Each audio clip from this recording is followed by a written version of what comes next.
పార్వతి వచ్చేసింది. పార్వతి, పార్వతి నీకేం కాలేదు కదా? ఆ విధవలు నిన్నేం చేయలేదు కదా? నాకేం కాలేదు సున్నమ్మాయి గారు. ఎత్తుకుపోయారన్న మాటే కానీ సన్న బాగా చూసుకున్నారు. ఆ రాస్కల్స్ నన్ను టార్గెట్ చేసుకున్నారు ఐశ్వర్య. పాపం పార్వతినేం చేయలేదు. ఇప్పటికైనా నేనే తప్పు చేయలేదని ఇంట్లో వాళ్ళు నమ్మితే చాలు.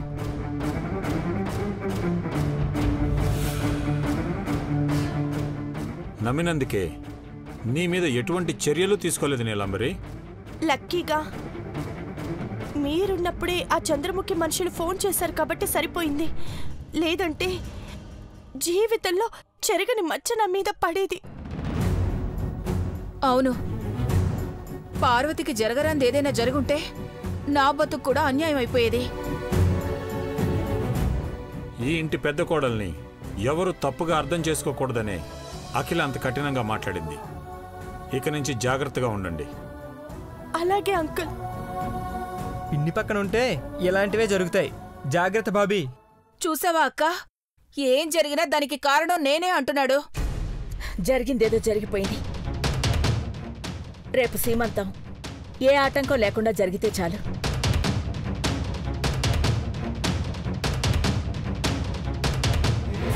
పార్వతి, టైం చాలా తక్కువగా ఉంది. ఏర్పాటుల్లో లోటు రాకుండా చూసుకోవాలి. చిన్నమ్మాయి గారి శ్రీమంతం అంటే పండగ కదా అమ్మగారు. అన్ని పనులు టైంకి అయిపోతాయి. చూస్తా ఉండండి.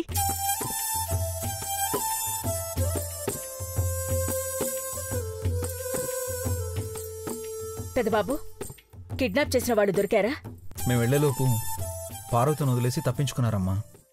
అయినా సరే తేలిగ్గా తీసుకోకండి. చంద్రముఖి మనిషిని చెప్పుకున్న వాడిని నేను చూడాలి. వాడే చివరివాడు కావాలి. అలాగే అమ్మా, ఖచ్చితంగా పట్టుకుంటాను. సరే, అందరూ లోపలికి వెళ్ళండి.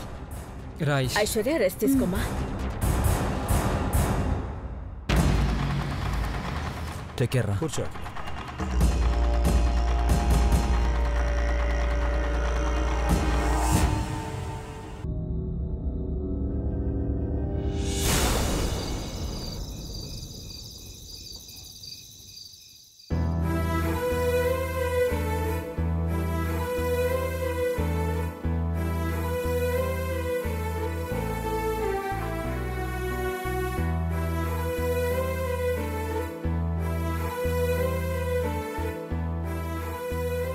పార్వతి, వచ్చేసారా పెద్దబాబు గారు?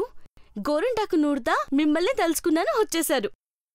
నా దేవుడికి నూరేలేంటి, 1000 ఏళ్ళు చల్లగా ఉండాలా. గోరింటాకు నూరు పెట్టావు సరే, మరి పసుపు కమ్మలు ఎందుకు? వీటితో కల్తీ లేని పసుపు కుంకుమ తయారు చేస్తాను పెద్దబాబు గారు. చిన్నమ్మాయి గారి శ్రీమంతానికి అమ్మలక్కలు ఎంతో మంది వస్తారు కదా. కొనుక్కుంటే సరిపోయేది కదా, వీటి కోసం ఇంత కష్టపడాలా? కొనుక్కుంటే స్వచ్ఛంగా ఉంటాయో చెప్పండి. అందంగా ఉంటాయి కానీ ముట్టుకుంటే పసుపు కుంకుమలు కూడా ముగ్గులా ఉంటాయి. అందుకే స్వయంగా తయారు చేసినాను. కమ్మటి వాసన కూడా వస్తుంది. నువ్వు ఇంకేమన్నా చెప్పాలా? ఇంకేమన్నా అబద్ధం చెప్పాలనుకుంటే చెప్పేయి. నేను చూడాలనుకుంటున్నాను నన్ను మోసం చేయడానికి నువ్వు ఎంత నీచానికి దిగజారగలవు అని. ఎందుకు ఆలియా, ఎందుకు నువ్వు ఇలా చేసావు? నీకు తెలుసు కదా, నానమ్మ తర్వాత నీ ఒక్కదానిని కదా నేను పూర్తిగా నమ్మేది. ఏమన్నావు నువ్వు? ఈ మధ్య అన్నిటినీ మర్చిపోతున్నావా? అది చాలు. వాటిలో ఉన్న శక్తి విషయాన్ని గ్రహించి మనకు వివరిస్తాయి.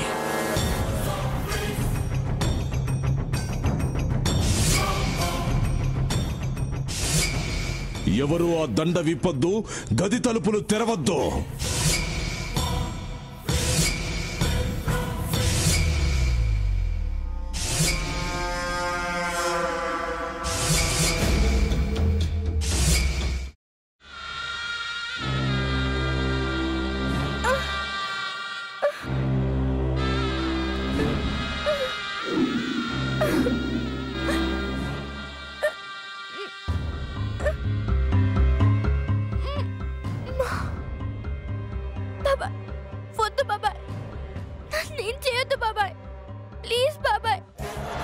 నిజం తెలిసినప్పుడే నా ఆలోచనలో నువ్వు చచ్చిపోయావు.